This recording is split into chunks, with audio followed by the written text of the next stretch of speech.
पूरे कौम के सामने, पूरे वर्ल्ड के सामने अब डोनाल्ड ट्रंप आकर के मेरी फिर से, मैं कितना दूं फखरुल? उन्होंने डायरेक्टली नहीं बोला क्या दूं, लेकिन जो भी है मुझे उनका दर्द समझ में आया।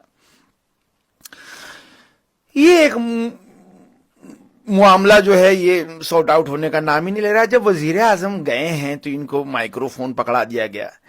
अब इन्होंने बोला कि मैं 3 मुद्दों पे बात करना चाहूंगा। इंडिया से हम सिर्फ ये चाहते हैं कि पानी के मुद्दे पे बात हो। पहला मुद्दा है पानी के मुद्दे पे बात होनी चाहिए। वहीं पे कम वक्त एक इंडियन जर्नलिस्ट बैठा हुआ था, राम मनोहर का नाम था, राम मनोहर, कहने लगा कि पानी के मुद्दे पे तो बात आप करेंगे ना, पानी तो आपको नहीं मिल रहा, इंडिया के पास तो पानी लबालब भरा हुआ है, तो पानी के मुद्दे पे आप बात करें, आप दोनों मिलकर क्या बात करेंगे? समझ रहे हैं ना, इंडिया तो पानी से भरा पड़ा हुआ है।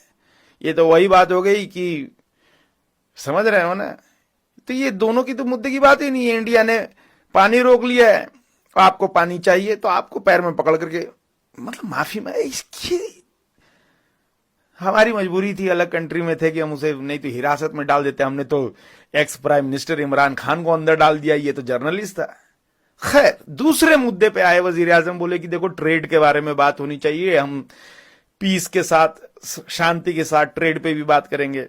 वही राम मनोहर फिर से दूसरा सवाल पूछ गया, कहता है कि ट्रेड पे क्या बात करेंगे, हमें पाकिस्तान से कुछ चाहिए नहीं, पाकिस्तान से क्या हम गधे खरीदें?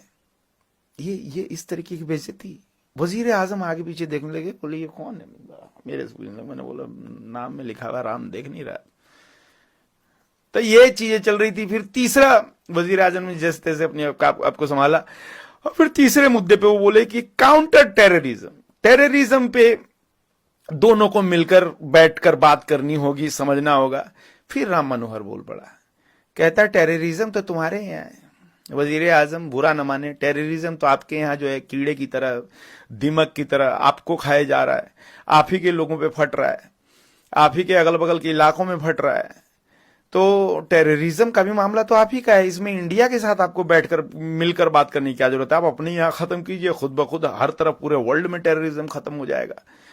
इस तरीके की जलालत और इस तरीके के सवाल, मुझे लगता है कहीं ना कहीं इंडिया का ही भेजा हुआ कोई वजीर आजम मुझसे कहने लगे, कहीं मोदी तो नहीं है दाढ़ी वाड़ी छिलवा करके वहां बैठा हो? मैंने बोला ये इन्वेस्टिगेशन बाद में हमारी आईएसआई की एजेंट कर लेगी। लेकिन इस तरह के हालात वहां पे हो, बहुत बुरी खबर निकल के आई। एक अलग मामला जो निकल के आया है, फ्रेंच जो थे